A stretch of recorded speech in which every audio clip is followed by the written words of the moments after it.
Notícias da Igreja Católica.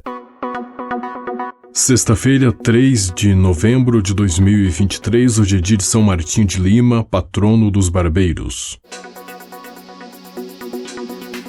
O Papa no cemitério de guerra de Roma. Chega de guerras, elas destroem a vida. Reportagem de Salvatore Cernúdio do Vatican News. Hoje, pensando nos mortos, pedimos ao Senhor a paz para que as pessoas não se matem mais nas guerras. Muitos inocentes mortos, muitos soldados que ali perdem a vida. Isso porque as guerras são sempre uma derrota, sempre. Francisco levou um buquê de flores brancas, depois uniu as mãos em oração e apoiou o queixo nelas enquanto, sentado numa cadeira de rodas, se dirigiu rumo ao gramado onde estão as 426 lápides do cemitério da Guerra de Roma, cemitério que preserva os restos mortais dos militares da comunidade dos caídos. Este espaço verde, criado pelo arquiteto Lois de Soissons após a Segunda Guerra Mundial, localizado no bairro Testaccio de Roma, pouco conhecido aos romanos, mas bem visível, Francisco escolheu este ano para celebrar a missa de 2 de novembro na comemoração de todos os fiéis defuntos, uma tradição realizada várias vezes nesses mais de 10 anos de pontificado, com celebrações no cemitério Laurentino, no cemitério militar francês, no Verano, no Prima Porta e no cemitério americano em Nettuno.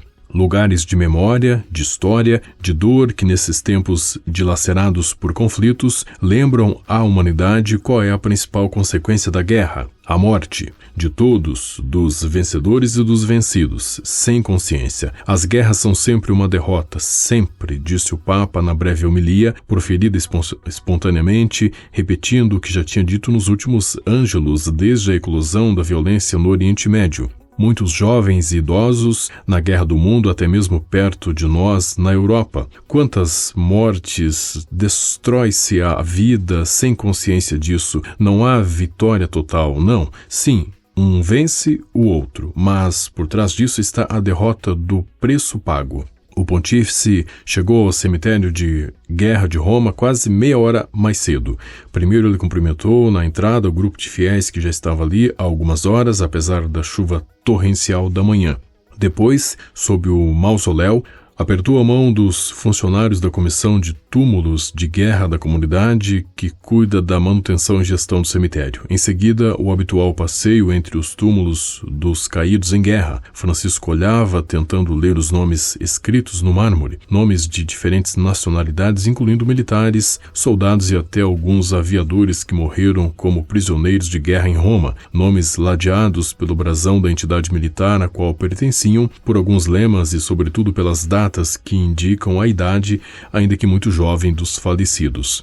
Olhei a idade desses caídos, a maioria entre 20 e 30 anos, vidas ceifadas, e pensei nos pais, nas mães que recebem aquela carta. Senhora, tenho a honra de lhe dizer que tenho um filho herói. Sim, herói, mas tiraram ele de mim. Tantas lágrimas nestas vidas interrompidas. Entretanto, das muralhas aurelianas que fazem fronteira com o cemitério, um rápido raio de sol estende-se por alguns momentos e abre caminho através das nuvens cinzentas. A chuva voltou a cair forte assim que terminou a homilia e espalhou o cheiro de grama molhada. A terra faz afundar as cadeiras colocadas em frente ao altar, montado sob uma tenda branca exatamente em frente à pedra da memória, ou seja, uma grande cruz de pedra. Cerca de 300 pessoas estiveram presentes, entre sacerdotes, familiares, idosos, militares, autoridades, incluindo o prefeito de Roma, Roberto Gualtieri. Eles abrem os guarda-chuvas e vestem as capas. Não aplaudem a chegada do Papa, nem comentam, nem dizem nenhuma palavra. Mantêm o silêncio que permeia toda a celebração, interrompido apenas pelo choro de uma menina e pelo barulho de uma furadeira nas obras das estradas ali próximas. Esta celebração, disse o Papa no início de sua reflexão, nos traz dois pensamentos, memória e esperança, a memória daqueles que nos precederam, que fizeram suas vidas, que terminaram suas vidas. Memória de tantas pessoas que nos fizeram bem, familiares, amigos, memória também daqueles que não fizeram tanto bem, mas que na misericórdia de Deus foram acolhidos, a grande misericórdia do Senhor. Depois a esperança, repetiu o Papa. Esta é uma memória para olhar em frente, para olhar o nosso caminho, a nossa estrada. Caminhemos para um encontro com o Senhor. Devemos pedir a graça da esperança, a esperança de todos os dias que nos leva adiante, nos ajuda a resolver os problemas. Francisco olhou para os acontecimentos atuais, para este mundo ferido pelas guerras. Como no passado, ele dirigiu o seu pensamento às famílias de quem morre no campo de batalha. Tantas lágrimas nestas vidas interrompidas, repetiu o Papa. Depois, exortou os presentes a invocar a paz de Deus e a rezar pelos nossos defuntos, de hoje e de ontem, por todos. Que o Senhor receba a todos, e que o Senhor também tenha piedade de nós e nos dê esperança para seguir em frente e encontrá-los todos juntos quando Ele nos chamar.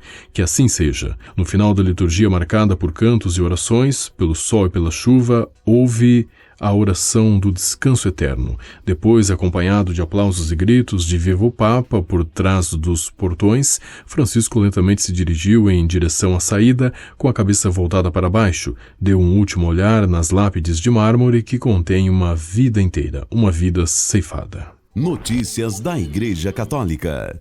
O Papa Francisco confirmou que viajará a Dubai, nos Emirados Árabes, de 1º a 3 de dezembro e estará presente durante os dias da COP28, a Conferência das Partes organizada pelas Nações Unidas para combater a mudança climática, que acontecerá de 30 de novembro a 12 de dezembro. Notícias da Igreja Católica.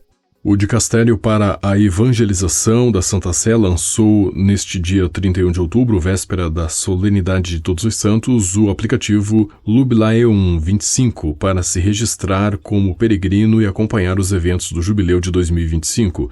Em comunicado divulgado em 31 de outubro, o Dicastério diz que este aplicativo tornará mais ágil o registro para eventos jubilares e pode ser baixado tanto na Apple Store para dispositivos iOS quanto na Play Store na versão Android. Através do aplicativo, disponível em 6 línguas, é possível acessar a todas as notícias do Jubileu, inscrever-se como peregrino no Ano Santo e obter gratuitamente o cartão de peregrino. Notícias da Igreja Católica. O reitor do Seminário Santo Toribio de Mogrovejo, da Arquidiocese de Lima, no Peru, Padre Carlos Rossell, falou sobre o cuidado que os fiéis devem ter para com quem já morreu e que chamar os mortos para tentar conversar com eles é pecado. Em declarações à agência SCA, o padre disse que a palavra espíritos é um termo muito amplo, que inclui os anjos, bons e maus, assim como os defuntos. Quando se diz vou invocar espíritos, poderia-se entender vou invocar os anjos caídos, o que é um pecado muito grave,